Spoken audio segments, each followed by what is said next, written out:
வணக்கம் நண்பர்களே, welcome to Tamil let's play fantasy YouTube channel. நம்ம யூடியூப் சேனலுக்கு புது நண்பராக இருந்தீங்கன்னா மறக்காம நம்ம யூடியூப் சேனலை சப்ஸ்கிரைப் பண்ணிக்கோங்க. பக்கத்துல இருக்கக்கூடிய பெல் ஐக்கானை கிளிக் பண்ணிக்கோங்க. அப்பதான் நம்ம போடக்கூடிய வீடியோக்களை நீங்க உடனடியா பார்க்க முடியும். இன்னைக்கு நம்ம என்ன மேட்சுக்கான ப்ரெடிக்ஷன் பார்க்க போறோம் அப்படின்னா, லக்னோ வெர்சஸ் சன்ரைசர்ஸ் ஹைதராபாத் மேட்சுக்கான ப்ரெடிக்ஷன் தான் பார்க்க போறோம். ஸோ இன்னைக்கு வீடியோ லேட்டா போட என்ன காரணம் அப்படின்னா, டெய்லி வந்து சீக்கிரமா போட்டுரும். இன்னைக்கு வந்து நான் எல்லா ஸ்டாட்ஸையுமே எடுத்து கொடுக்குறேன். போர்டில் தான் வீடியோ போட முடியல நம்மளால இப்போதைக்கு, ஒரு வாரத்துக்கு. அதனால நம்ம வந்து ஃபுல்லா ஸ்டாட்ஸை வச்சு நம்ம நண்பர்களுக்கு கொடுக்கலாம் அப்படிங்கிற மாதிரி கொடுக்குறேன். ஸோ பாருங்க, கண்டிப்பா இந்த வீடியோ ரொம்பவே யூஸ்ஃபுல்லா இருக்கும். அதுக்கு முன்னாடி நம்மளுடைய டெலகிராம் சேனல்ல ஜாயின் பண்ணல அப்படின்னாலும் மறக்காம ஜாயின் பண்ணிக்கோங்க. லிங்க் டிஸ்கிரிப்ஷன் பாக்ஸ்ல இருக்குது. அதே போல நீங்க இன்னமும் நம்மளுடைய எக்ஸ்11 ஆப்ல ஜாயின் பண்ணல அப்படின்னா ஜாயின் பண்ணிக்கோங்க. நம்ம சேனல் சார்பா கொடுக்கக்கூடிய இன்வெஸ்ட்மெண்ட் லீடர் போர்டு இன்னும் சரியா பாத்தீங்க அப்படின்னா ஒரு 14 மேட்ச் தான் இருக்கு நமக்கு. அந்த 14 மேட்சும் சரியா இன்வெஸ்ட்மெண்ட் பண்ணீங்க அப்படின்னா ஆல்ரெடி நீங்க டாப் 1ல இருந்து 25 இடத்துல இருந்தீங்க அப்படின்னா உங்களுக்கான பிரைஸ் வந்து கண்டிப்பா உங்களுக்கு எக்ஸ்11 ஆப் மூலமாவே உங்களுக்கு நாங்க கொடுத்துருவோம்.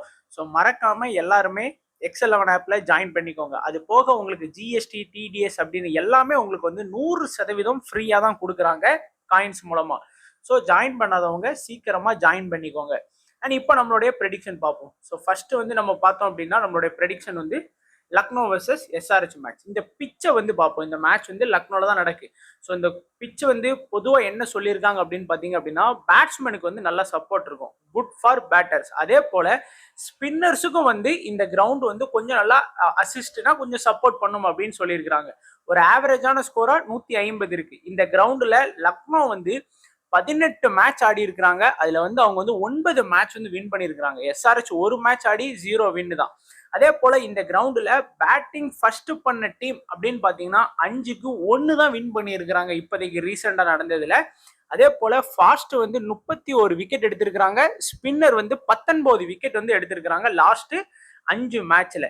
இதுல குறிப்பா நீங்க பாத்தீங்க அப்படின்னா ஃபாஸ்ட் வந்து 31 விக்கெட் எடுத்திருக்கிறாங்க, இல்லைன்னு சொல்ல. அது வந்து எதுல பாத்தீங்க அப்படின்னா ஃபர்ஸ்ட் இன்னிங்ஸ்ல பாருங்க அவங்களுடைய ஆதிக்கம் வந்து அதிகமா இருக்கு. 25 விக்கெட் வந்து ஃபர்ஸ்ட் இன்னிங்ஸ்ல இருந்து தான் வருது. அதுவே செகண்ட் இன்னிங்ஸ்ல இருந்து பார்க்கும்போது வெறும் 6 விக்கெட் தான். ஸோ இன்னைக்கு டாஸ் வந்து யாருக்கு சாதகமா இருக்கு நம்மளால சொல்ல முடியாது. ரெண்டாவது பவுலிங் பண்ணக்கூடிய டீம்ல இருந்து ஃபாஸ்ட் பவுலருக்கு வந்து நல்லா சப்போர்ட் கொடுங்க. அதே போல ஸ்பின்னர் பாத்தீங்க அப்படின்னா ஃபர்ஸ்ட்டுக்கும் 11 எடுத்திருக்காங்க, ரெண்டாவது இன்னிங்ஸ்ல 8 விக்கெட். ஸோ ஃபர்ஸ்ட்டுக்கும் செகண்டுக்கும் ஸ்பின்னர்ஸ்ல வந்து பெரிய வித்தியாசங்கள் இல்லை. பட் இருந்தாலும் செகண்ட் இன்னிங்ஸ்ல தான் ஒரு 11 விக்கெட் அப்படிங்கிற மாதிரி எடுத்திருக்காங்க. அண்ட் எந்த பொசிஷன்ல இருந்து பவுலிங் பண்ணக்கூடிய பவுலர்ஸ் நல்லா விக்கெட் எடுத்திருக்காங்க அப்படிங்கிறது கூட உங்களுக்கு இருக்கு. Right arm spinner, left arm spinner, அப்புறம் அந்த இது அதெல்லாம் எல்லாமே உங்களுக்கு டீட்டெயிலா கொடுத்துருக்கேன். அதெல்லாம் நீங்க பார்க்க வேணாம், இதை மட்டும் நீங்க பார்த்துக்கிட்டா போதுமானது. ஸோ பிச்சை பத்தி கம்ப்ளீட்டா பார்த்தாச்சு. நல்ல பேட்டிங்க்கு சப்போர்ட் பண்ணும், ஸ்பின்னுக்கு சப்போர்ட் இருக்கு. லக்னோ 9 மேட்ச் இந்த இதுல வின் பண்ணியிருக்காங்க. இந்த பிச்சில் பேட்டிங் ஃபர்ஸ்ட் இந்த சீசன்ல 5க்கு 1 தான் வின் பண்ணியிருக்காங்க. 31 விக்கெட் ஃபாஸ்ட், அதுலயும் 25 விக்கெட் வந்து ஃபர்ஸ்ட் இன்னிங்ஸ்ல தான் எடுத்திருக்காங்க. சாரி, ஃபர்ஸ்ட் இன்னிங்ஸ்ல எடுத்திருக்காங்க. அண்ட் 19 விக்கெட் வந்து ஸ்பின்னர், ஃபர்ஸ்ட் இன்னிங்ஸ்ல 8, ரெண்டாவது இன்னிங்ஸ்ல 11 விக்கெட் வந்து எடுத்திருக்காங்க. இது ரெண்டு டீமோட பிளேயிங் 11 இருந்து இருக்கு, நீங்க அதை பாத்துக்கலாம். ஸோ நம்ம அதை ஆல்ரெடி இது பண்ணியாச்சு. நம்ம டைரக்டா ப்ரெடிக்ஷன் போயிடும்.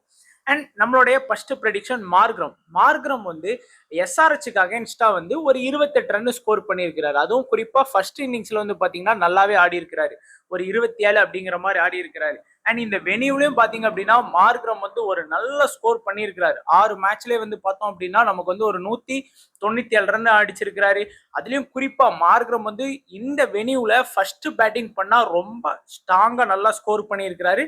அது போக இந்த வெனியூல 3 விக்கெட் எடுத்திருக்கிறாரு. மொத்தமே 6 மேட்ச் ஆடி இருக்காரு. ஆனா இந்த வெனியூல 3 விக்கெட் எடுத்திருக்கிறாரு. ஸோ ரீசன்ட் ஃபார்ம்னு பாத்தீங்க அப்படின்னாலும் மார்க்ரமோட ஃபார்ம் வந்து சொல்ற லெவலுக்கு சூப்பரா இருக்கு. ஸோ கண்டிப்பா நான் ஒரு 10 டீம் போட்டேன் அப்படின்னா மார்க்ரம் வந்து ஆல்மோஸ்ட் ஒரு 7 டீம் வரைக்கும் கன்சிடர் பண்ணுவேன். ஸ்மால் லீக்ல மார்க்ரம் வந்து நான் கட்டாயமா வந்து நான் ட்ரை பண்ணக்கூடிய ஒரு லிஸ்ட்ல தாங்க நான் வைப்பேன். ஏன்னா அந்த லெவலுக்கு வந்து நல்ல ஒரு ஃபார்ம்ல ஆடிட்டு இருக்கிறாரு. அடுத்ததான் நான் பார்க்கக்கூடியது மிச்சல் மார்ஸ் வந்து எஸ்ஆர்ஹெச்சுக்கு அகைன்ஸ்டா ஒரு டீசென்டான ஸ்கோர் பண்ணியிருக்கிறாரு. 7 மேட்ச்ல 171 ரன் அப்படிங்கிற ஒரு ஸ்கோர் பண்ணியிருக்கிறாரு. குறிப்பா மிச்சல் மார்ஸ் வந்து செகண்ட் பேட்டிங் அப்படின்னா எஸ்ஆர்ஹெச் கூட நல்லாவே ஆடி இருக்கிறாரு, நம்ம ரெக்கார்டை பார்க்கும்போது தெரியுது. அண்ட் அது போக வந்து பாத்தீங்க அப்படின்னா ஃபர்ஸ்ட் பவுலிங்லேயே வந்து பாத்தீங்கன்னா விக்கெட் எடுத்திருக்கிறாரு. இந்த சீசன்ல மிச்சல் மார்ஸ் பவுலிங் பண்ணல, ஸோ அதனால கன்சிடர் பண்ணாதீங்க அது. ஏன்னா இதுக்கு முன்னாடி நடந்தது எல்லாமே. இந்த வெனியூலே வந்து பாத்தீங்க அப்படின்னா மிச்சல் மார்ஸ் வந்து பேட்டிங் ஃபர்ஸ்ட் அப்படின்னா ரொம்ப சூப்பரா ஆடி இருக்காரு. மார்க்ரமும் சரி, மிச்சல் மார்ஸும் சரி, 2 ஓப்பனர்ஸும் இந்த பர்டிகுலர் வென்யூல பேட்டிங் ஃபர்ஸ்ட்னா சூப்பரா ஆடி இருக்காங்க. அதே போல ரீசன்ட் ஃபார்ம்னு பாத்தீங்கன்னாலும் ஒரு சூப்பரான ஃபார்ம் வச்சிருக்காரு. நிறைய மேட்ச் வந்து 30+ அப்படிங்கிற மாதிரி ஸ்கோர் பண்ணியிருக்கிறாரு. அதுக்கு அடுத்தபடியா நிக்கோலஸ் பூரனும் வந்து இந்த வென்யூல, அதாவது எஸ்ஆர்எச் கூட வந்து அவர் 53 அப்படிங்கிற ஒரு ஆவரேஜ் வந்து வச்சிருக்கிறாரு 10 மேட்ச்ல. குறிப்பா அவருடைய அடியை பாருங்க, செகண்ட் பேட்டிங்லாம் நல்லா ஆடி இருக்காரு. ஃபர்ஸ்ட் பேட்டிங்லும் சொல்ற லெவலுக்கு ஆடி இருக்கிறாரு. இருந்தாலும் கம்பேர் டு செகண்ட் இன்னிங்ஸ் வந்து நல்லா ஆடி இருக்கிறாரு. அண்ட் இந்த வென்யூலையும் பாத்தீங்க அப்படின்னா அவருடைய ஆவரேஜ் எல்லாமே சூப்பரா இருக்கு. 20 மேட்ச்ல 355 ரன் அடிச்சிருக்கிறாரு. ஃபர்ஸ்ட் செகண்டோட எல்லா டீட்டெயிலுமே உங்களுக்கு இருக்கு. குறிப்பா ஃபர்ஸ்ட் நல்லா ஆடி இருக்கிறாரு.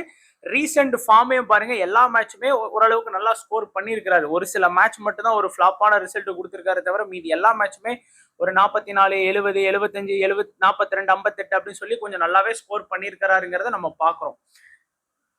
அடுத்ததா ரிஷப் பண்ட் வந்து போன சீசன் எல்லாமே நல்லா ஆனார். இந்த சீசன் வந்து அவருடைய ஃபார்மை பாத்தீங்கன்னா உங்களுக்கே தெரியும். ரீசெண்ட் ஃபார்ம்ல வந்து ஒரே ஒரு மேட்ச் நம்ம சிஎஸ்கே கூட மட்டும்தாங்க அடிச்சாரு. மீதி ஒரு மேட்ச் கூட அடிக்கல. ஸோ அதனால ஹெட் டு ஹெட்ல நல்லா பெர்ஃபார்ம் பண்ணியிருக்காரு. எஸ்ஆர்எச் கூட 42 ஆவரேஜ் இருக்கு. அதுவும் குறிப்பா ஃபர்ஸ்ட் பேட்டிங் பண்ணா நான் சொல்லுவேன், ரிஷப் பண்ட் வந்து ஃபர்ஸ்ட் பேட்டிங் பண்ணா நல்லா ஆடுவாருங்க அப்படின்னு நான் சொல்றதுக்கு காரணம், அவர் எப்பவுமே வந்து நல்லா ஆடுவார் ஃபர்ஸ்ட் பேட்டிங் அப்படின்னா. இந்த வெனியூல பாத்தீங்க அப்படின்னா 7 மேட்ச்ல 134 ரன் தான் ஸ்கோர் பண்ணியிருக்காரு. செகண்ட் பேட்டிங் அப்படின்னா ஓரளவுக்கு நம்ம வந்து கன்சிடர் பண்ணலாம். மற்றபடி பெருசா அவர் வந்து கன்சிடர் பண்ண அவசியம் இல்லை. அண்ட் பதோனி எஸ்ஆர்எச்சுக்கு அகைன்ஸ்டா ஒரு 5 மேட்ச்ல 80 ரன் அடிச்சிருக்கிறாரு.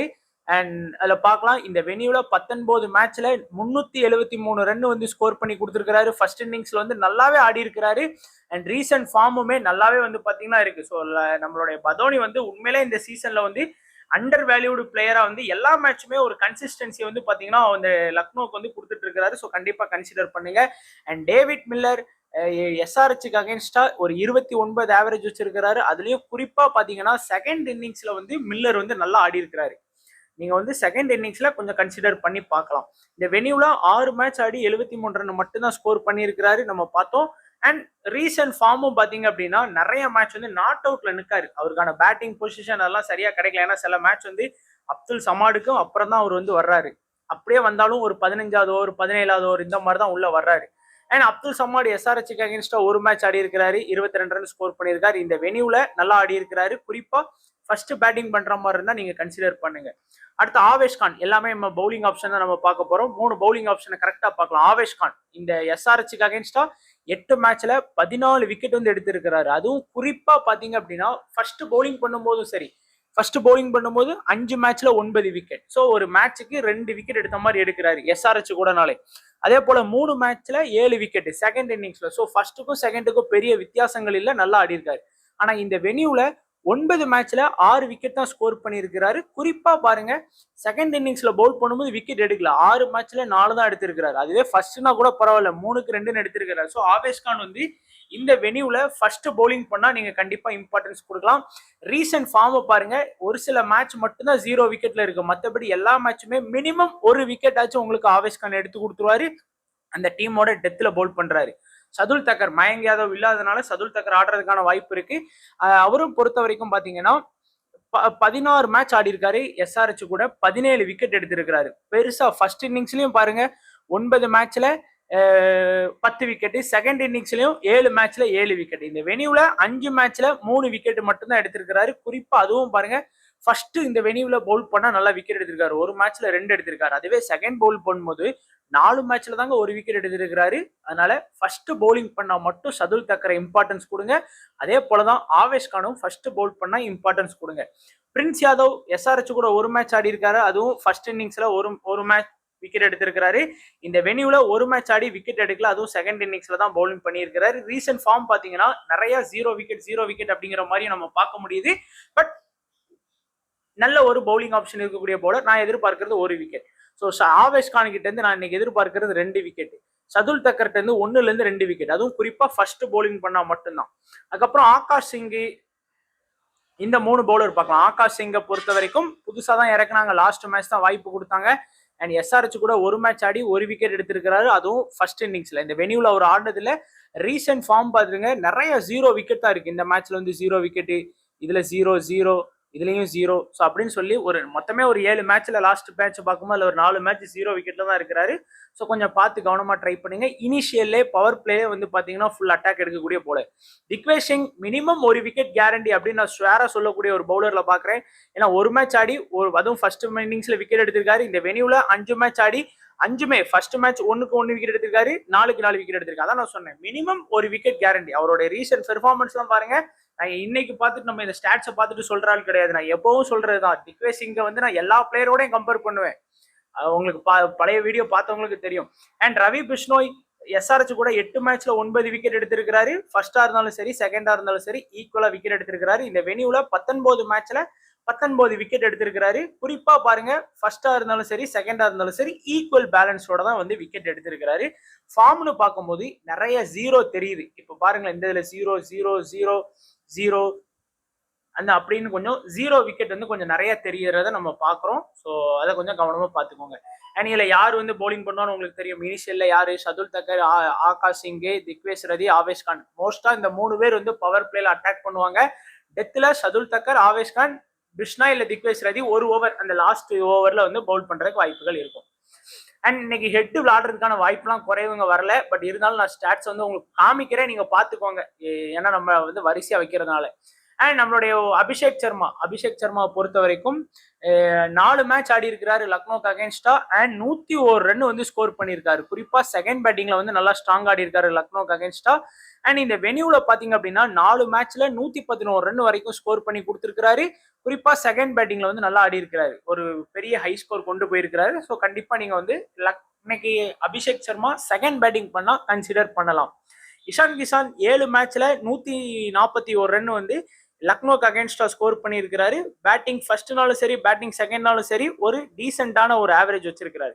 அண்ட் இந்த வெனியூல பாத்தீங்கன்னா 8 மேட்ச்ல 336 ரன் ஸ்கோர் பண்ணி 56 ஆவரேஜ் வச்சிருக்காரு. ஸோ பயங்கரமா ஆடி இருக்காரு இஷான் கிஷான். அது பேட்டிங் ஃபர்ஸ்டா இருந்தாலும் சரி செகண்டா இருந்தாலும் சரி ஒரு நல்ல ட்ரம்ப் பிக்கா இன்னைக்கு வந்து நீங்க இஷான் கிஷானை வந்து ட்ரை பண்ணலாம். அதுவே அபிஷேக் சர்மானா செகண்ட் பேட்டிங்ல அவருடைய ஸ்டாட்ஸ் வந்து நல்லா ஸ்ட்ராங்கா இருக்கு. அடுத்து சச்சின் பேபி, அவருக்கான வாய்ப்பு எப்படின்னு எனக்கு தெரியல. பட் ரீசன்ட் ஃபார்ம் பாருங்க ஓரளவுக்கு இருக்கு. லாஸ்ட் 4 மேட்ச்ல 2 மேட்ச் வந்து ஒரு 40+ ரன் ஸ்கோர் பண்ணியிருக்கிறாரு. ஸோ ஒரு நல்ல லோ பெர்சன்டேஜ்ல இருக்கக்கூடிய ஒரு ட்ரம்ப் கார்டு. கிளாசன் வந்து 3 மேட்ச்ல நமக்கு வந்து 73 ரன் வந்து லக்னோக்கு அகேன்ஸ்டா ஸ்கோர் பண்ணியிருக்காரு. குறிப்பா ஃபர்ஸ்ட் இன்னிங்ஸ்ல வந்து நல்லா ஆடி இருக்கிறாரு. இந்த வெனியூல அவர் ஆடினதுல ரீசன்ட் ஃபார்ம் பாருங்க, ஒரு மேட்ச் ஏதாச்சும் ஒரு சில மேட்ச் தான் வந்து ஒரு சிங்கிள் டிஜிட் இல்லைன்னா 30 கீழே இருக்கும். மீதி எல்லா மேட்சுமே 30+ தான் இருக்கும் அவருக்கு. ஸோ கண்டிப்பா கிளாஸ்ல வந்து கன்சிடர் பண்ணுங்க. ஒரு 30 to 40 ரன் அடிப்பாரு. அனிகித் வர்மா ஒரு மேட்ச்ல லக்னோக்கு அகேன்ஸ்டா 36 ரன் அடிச்சிருக்காரு. ரீசன்ட் பெர்ஃபார்மன்ஸ் பார்க்கும்போது பெருசா இல்லைங்க. ஒரு 2 மேட்ச் மட்டும் தான் இந்த சீசன்ல நல்லா ஆடினாரு. அதுவும் அந்த ஒரு 74 ரன் அடிக்கிற அன்னைக்கு கேட்ச் எல்லாம் மிஸ் பண்ணாங்க ஆப்போனன்ட் டீம். அதனால அவர் நல்லா ஸ்கோர் பண்ணாரு. அண்ட் அபிநய் மனோகரை பொறுத்த வரைக்கும் பார்த்தோம் அப்படின்னா 4 மேட்ச்ல 20 ரன் தான் வந்து லக்னோக்கு அகேன்ஸ்ட் அடிச்சிருக்காரு. ஒன்னு பெரிய ஸ்கோர்லாம் லக்னோக்கு அகேன்ஸ்ட் அவரால் ஸ்கோர் பண்ணவே முடியல. இந்த வெனியூலயும் ஒரு மேட்ச் ஆடி 3 ரன் தான் ஸ்கோர் பண்ணியிருக்காரு. ரீசன்ட் ஃபார்ம்னு பாத்தீங்கன்னா ஒரு டீசென்டான ஒரு ஸ்கோர் இருக்கு. பட் அவரை வந்து நீங்க கிராண்ட் லீக்ல வேணா கன்சிடர் பண்ணலாமே தவிர ஸ்மால் லீக்ல கன்சிடர் பண்றதுலாம் ரொம்ப ரிஸ்கா தான் இருக்கும். கமிண்டு மெண்டிஸ் இந்த 2 டீமுக்கு அகேன்ஸ்டாவும் ஆனதுல. பட் ரீசன்ட் ஃபார்ம்னு பாத்தீங்கன்னா கொஞ்சம் நல்லாவே இருக்கு. ஒரு 32 ரன் பிளஸ் ஒரு விக்கெட்டு பவுலிங் ஆப்ஷன் கண்டிப்பா இருக்கிறதுனால ஆப் ஸ்பினும் போடுறாரு, லெக் ஸ்பினும் போடுறாரு. ஸோ அதனால கொஞ்சம் நல்ல வாய்ப்புகள் இருக்கு. அடுத்து கம்மின்ஸ் பாத்தீங்க அப்படின்னா பவுலிங் ஆப்ஷன். கம்மின்ஸ் லக்னோக்கு அகேன்ஸ்டா 2 மேட்ச்ல 3 விக்கெட் எடுத்திருக்கிறாரு. அதுவும் குறிப்பா செகண்ட் இன்னிங்ஸ்ல பவுலிங் பண்ணா கம்மின்ஸை கண்டிப்பா கன்சிடர் பண்ணுங்க. ஃபார்ம்னு பார்க்கும்போது மினிமம் ஒரு விக்கெட் எல்லா மேட்ச்லயுமே உங்களுக்கு வந்து எடுத்து கொடுத்துறாரு. ஹர்ஷல் பட்டேல் லக்னோக்கு அகேன்ஸ்டா 6 மேட்ச்ல 7 விக்கெட் எடுத்திருக்கிறாரு. குறிப்பா செகண்ட் இன்னிங்ஸ்ல பவுலிங் பண்ணும்போது ரொம்பவே ஸ்ட்ராங்கா தான் விக்கெட் எடுத்திருக்கிறாரு. அதே போல இந்த வெனியூலையும் பாருங்க 2 மேட்ச்ல ஒரு விக்கெட் எடுத்தது செகண்ட் இன்னிங்ஸ்ல தான். ஃபார்ம் பாருங்க நல்லாவே இருக்கு. மினிமம் ஒரு விக்கெட்ல இருந்து 2 விக்கெட் எடுத்து கொடுத்துருவாரு. உனட்கட் 3 மேட்ச்ல 2 விக்கெட் லக்னோக்கு அகேன்ஸ்டா எடுத்திருக்காரு. அதுவும் குறிப்பா ஃபர்ஸ்ட் இன்னிங்ஸ்ல வந்து உனட்கட் வந்து நல்லா போலிங் பண்ணியிருக்காரு. ஏன்னா டெத்ல அட்டாக் பண்ணுவாரு உனட்கட் வந்து. இந்த வெனியூல 2 மேட்ச் ஆடி 0 விக்கெட் தான் எடுத்திருக்காரு. ஃபர்ஸ்ட் இன்னிங்ஸ்ல ஒரு மேட்ச் ஆடி இருக்காரு, செகண்ட் இன்னிங்ஸ்ல ஒரு மேட்ச் ஆடி இருக்காரு, 0 விக்கெட் தான். அண்ட் ரீசன்ட் ஃபார்ம் பாத்தீங்கன்னா நிறைய 0 விக்கெட்டும் தெரியுது. பட் மினிமம் ஒரு விக்கெட் எதிர்பார்க்கலாம். முக்கியமான 3 ஃபாஸ்ட் பவுலர் அப்படின்னா கம்மின்ஸ், ஹர்ஷல் பட்டேல், உனட்கட் தான் நல்லாவே பெர்ஃபார்ம் பண்ணியிருக்கிறாங்க. அடுத்ததா ஜீசன் அன்சாரியை பொறுத்த வரைக்கும் நல்ல ஒரு மெயின் ஸ்பின்னர். வெனியூலையும் சரி இதுலயும் சரி ஆடல. பட் நீங்க ரீசெண்டா பார்க்கும்போது நல்லாவே விக்கெட் எடுத்துக்காரு. 3 விக்கெட், 1 விக்கெட், 2 விக்கெட், 1 விக்கெட், ஒரு லாஸ்ட் 1 விக்கெட், 2 விக்கெட், 3 விக்கெட் அப்படின்னு சொல்லி நல்லாவே ரீசன்ட் பெர்ஃபார்மன்ஸ் இருக்கு. அண்ட் ஈசன் மலிங்காவும் பாருங்க, விக்கெட் 0 விக்கெட் இன்னும் கிடையவே கிடையாது. எல்லா மேட்சுமே மினிமம் 1 விக்கெட் எடுத்து கொடுத்த மாதிரி எடுத்து கொடுத்துறாரு. உங்களுக்கு பாருங்க ஃபார்ம் பாருங்க, 1 wicket, 1 wicket, 2 wicket, 2 wicket, 0 wicket, 0 wicket, 2 1 1 3 1 0 3 இருக்கிறதுலே 2 மேட்ச் மட்டும் தான் 0 விக்கெட். ஸோ எடுத்தீங்கன்னா கண்டிப்பா உங்களுக்கு 40 to 60 ஃபேண்டசி பாயிண்ட் வந்து கேரண்டிங்க. முகமது ஷமி ஆடுறது கஷ்டம். இந்த சீசன் ஒரு அவுட் ஆஃப் ஃபார்ம்ல தான் இருக்கிறாரு. குறிப்பா ஷமி எப்பவுமே ஃபர்ஸ்ட் பவுலிங் பண்ணாருன்னா எடுத்துக்காங்க. நிதிஷ் ரெட்டி விளையாடுறதுக்கு வாய்ப்பு இருக்கு. ஸோ கண்டிப்பா 2 மேட்ச்ல 32 ரன் தான் ஸ்கோர் பண்ணியிருக்காரு. அண்ட் ஃபர்ஸ்ட் பேட்டிங் பண்ணா கண்டிப்பா நிதிஷ் ரெட்டியை ட்ரை பண்ணுங்க. போத் இன்னிங்ஸ்லயுமே நல்லா ஆடக்கூடிய பிளேயர் தான். அண்ட் ஸ்டார்டிங்ல யார் பவுலிங் பண்ணுவா, டெத்ல யார் பவுலிங் பண்ணுவாங்கிற லிஸ்ட் இருக்கு, நீங்க பாத்துக்கலாம். ஸோ இப்போ நம்ம முக்கியமா பார்க்கக்கூடியது பவுலர்ஸோட பேட்டில். சரி, இன்னைக்கு வந்து மார்க்ரம் வந்து எப்படி ஆடி இருக்காரு அப்படின்னு பாத்தீங்க அப்படின்னா, கம்மின்ஸ் பால்ல ஒரு டைம் விக்கெட் விட்டுருக்காரு, ஹர்ஷல் பட்டேல் பால்ல 1 அண்ட் ராகுல் சகார் பால்ல 1, ஷமி பால்ல 3, ஜாம்பா பால்ல 1, முல்டர் பால்ல 1. ஸோ அவங்க பிளேயிங் லெவன்ல இல்லைனாலும் நம்மகிட்ட ஸ்டாட்ஸ் இருக்கிறதுனால அப்படி நான் கொடுத்துருக்கேன். அண்ட் நம்ம இதுல பார்க்கும்போது பாத்தீங்கன்னா, அவர் வந்து கம்மின்ஸ், ஹர்ஷல் பட்டேல் இந்த 2 பேர் பால்லையும் ஒரு டைம் வந்து மார்க்ரம் வந்து விக்கெட் விட்டுருக்காரு. அவங்க 2 பேருமே இனிஷியலே வந்து வர்றதுக்கு வாய்ப்பு இருக்கு. மிச்சல் மார்ஸை பொறுத்த வரைக்கும் கம்மின்ஸ் பால்ல 1, ஹர்ஷல் பட்டேல் பால்ல 1, ராகுல் சகார் பால்ல 1, ஷமி பால்ல 2, ஜாம்பா பால்ல 2. ஸோ பெருசா அவருக்கான த்ரெட் இல்லைன்னு எனக்கு தெரியுது. ஸோ 2 ஓப்பனர்ஸுமே இன்னைக்கு வந்து கொஞ்சம் நல்லா அடிச்சு விளையாடுறதுக்கான வாய்ப்பு இருக்கு. அதே போல பாத்தீங்க அப்படின்னா, கம்மின்ஸ் வந்து 1, நிக்கோலஸ் புரனர், ஹர்ஷல் பட்டேல் ஒரு டைம், ஷமி 3, ஜாம்பா வந்து 4 டைம் விக்கெட் எடுத்திருக்காரு. ரிஷப் பண்ட்டை பொறுத்த வரைக்கும் கம்மின்ஸ் வந்து 3, ஹர்ஷல் பட்டேல் 3, ஷமி 1, ஜாம்பா 2, உனத்கட் 2. ஸோ ரிஷப் பண்ட் யாருக்குனவே அவுட் ஆஃப் ஃபார்ம்ல இருக்காரு. இங்க வந்து அவருக்கான த்ரெட் வந்து பயங்கரமாவே இருக்கு. இன்னைக்கு 3 வாட்டி வந்து இவர் விக்கெட் எடுத்திருக்காரு கம்மின்ஸ், 3 வாட்டி வந்து ஹர்ஷல் பட்டேல், 2 வாட்டி வந்து உனத்கட் எடுத்திருக்கிறாரு. ஸோ 8 வாட்டி கிட்ட எடுத்திருக்காங்க. அண்ட் ஆயுஷ் பதோனியை பொறுத்த வரைக்கும் பெருசா யாருமே அவர் வந்து விக்கெட் எடுக்கல. அண்ட் நம்மளுடைய டேவிட் மில்லரை பொறுத்த வரைக்கும் கம்மின்ஸ் வந்து 5 வாட்டி விக்கெட் எடுத்திருக்காரு, ஹர்ஷல் பட்டேல் 2 வாட்டி விக்கெட் எடுத்திருக்காரு. ஸோ த்ரெட் வந்து கண்டிப்பா இருக்கு. அப்துல் சமாட வந்து ஷமி மட்டும் ஒரு டைம் விக்கெட் எடுத்திருக்காரு. உள்ள வர்றதுக்கான வாய்ப்பு இருந்தா கண்டிப்பா பாத்துக்கலாம். அடுத்ததா ஹெட், அவர் வரமாட்டாரு, இருந்தாலும் அவரோட ஸ்டாட்ஸ் கொடுத்துருக்கேன். அண்ட் அபிஷேக் சர்மா பாத்தீங்க அப்படின்னா, ஆவேஷ்கான் பால்ல 2, அடுத்து ஷதுல் தக்கர் பால்ல 3 டைம் வந்து பாத்தீங்கன்னா விக்கெட் விட்டுருக்காரு. இஷான் கிஷானை பொறுத்த வரைக்கும் ஷதுல் தக்கர் பால்ல 1, அடுத்து பிஷ்னாய் பால்ல 4 டைம் வந்து விக்கெட் விட்டுருக்காரு. ஆகாஷ் டீப் பால்ல 2 டைம். நிதிஷ் ரெட்டி பிஷ்னோய் பால்லையும் ஆவேஷ்கான் பால்லையும் ஒரு டைம் வந்து விக்கெட் விட்டுருக்காரு. கிளாசன் வந்து ஆவேஷ்கான் பால்ல 2, ஷதுல் தக்கர் பால்ல 2 டைம் விக்கெட் இருக்காரு. கமிண்டோ மெண்டிஸ் வந்து பாத்தீங்கன்னா வில்லியம் பால்ல வந்து ஒரு டைம் வந்து விக்கெட் விட்டுருக்காரு. அண்ட் அன்கிட் வர்மா பார்த்தோம் அப்படின்னா திக்வேஷ் பால்ல ஒரு டைம் விக்கெட் எடுத்திருக்காரு. அபிநய் மனோகர் வந்து ஷதுல் தக்கர் கிட்ட ஒரு டைம் விக்கெட் விட்டுருக்காரு. கம்மின்ஸ் வந்து ஆவேஷ்கான், பிஷ்னோய் கிட்ட ஒரு டைம் விக்கெட் எடுத்திருக்காரு. ஸோ எல்லாருமே ஒரு விக்கெட் எடுத்திருக்காங்க. பெருசா விக்கெட் எடுக்கல. ஏன்னா லக்னோ பிளேயர்ஸ் எல்லாருமே கொஞ்சம் இதுதான். அண்ட் நான் இன்னைக்கு ஸ்மால் லீக்ல எக்ஸ்பெக்ட் பண்ணக்கூடிய பிளேயர்ஸா பாக்குறது Abhishek Sharma, Klaasen, Ishan Kishan, Nitish Reddy, Cummins, Harshal Patel, Eshan Malinga. So இந்த 7 பேரையும் நான் எக்ஸ்பெக்ட் பண்றேன். Markram, Mitchell Marsh, Pooran, Badoni, Avesh Khan, Shardul Thakur, Digvesh Singh இந்த 7 பேரையும் நான் வந்து ஸ்மால் லீக்ல இருந்து லக்னோ சைட்ல இருந்து நான் வந்து எதிர்பார்க்கிறேன். அதுக்கு அடுத்தபடியா லோ பர்சன்டேஜ்ல நான் பார்க்கக்கூடிய நல்ல பிளேயர்ஸ் ரிஷப் பண்ட். உங்களுக்கே தெரியும், விருப்பம் இருந்தா ட்ரை பண்ணி பார்க்கலாம். ரிஷப் பண்ட் மேல மறுபடியும் உங்களுக்கு நம்பிக்கை இருந்தா ட்ரை பண்ணலாம். அடுத்து ஆகாஷ் சிங் பவுலிங்ல இருக்காருல, இனிஷியல்ல ஃபுல்லா அட்டாக் பண்ணுவாரு. ஃபர்ஸ்ட் பவுலிங் பண்ணாங்க அப்படின்னா நீங்க கண்டிப்பா அவரை கன்சிடர் பண்ணலாம்.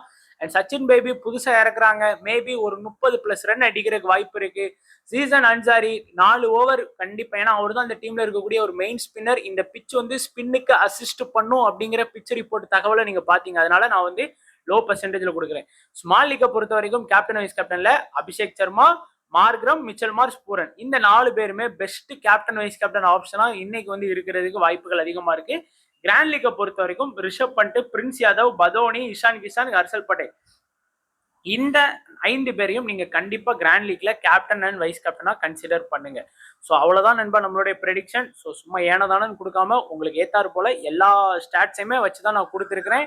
ஃபர்ஸ்ட் வந்து பாத்தீங்க அப்படின்னா உங்களுக்கு இன்னும் கன்ஃபியூஸா இருக்குன்னா, ஃபர்ஸ்ட் இருக்கிறது வந்து பாத்தீங்கன்னா ஹெட் டு ஹெட். அதுல வந்து ஃபர்ஸ்ட் இன்னிங்ஸ் ஆடி இருக்காங்க, எப்படி செகண்ட் இன்னிங்ஸ் ஆடி இருக்காங்க, ரெண்டாவது வெனியூல எப்படி ஆடி இருக்காங்கிறது, மூணாவது இந்த ஃபார்ம்ங்கிறது ரீசெண்டா நடந்த எல்லா T20 மேட்சோட ரிசல்ட் இதுல இருக்கு. ஸோ அவ்வளவுதான், குழம்பிக்காதீங்க. ஏதோ கொச்சன்னு இருக்குன்னு ஈஸியா புரிஞ்சுப்பீங்க. ஸோ வீடியோ கண்டிப்பா பிடிச்சிருக்குன்னு நினைக்கிறேன். இதுக்காகவே லைக் பண்ணுங்க, உங்க நண்பர்களுக்கும் ஷேர் பண்ணுங்க, யூஸ்ஃபுல்லா இருக்கும் அவங்களுக்கும்.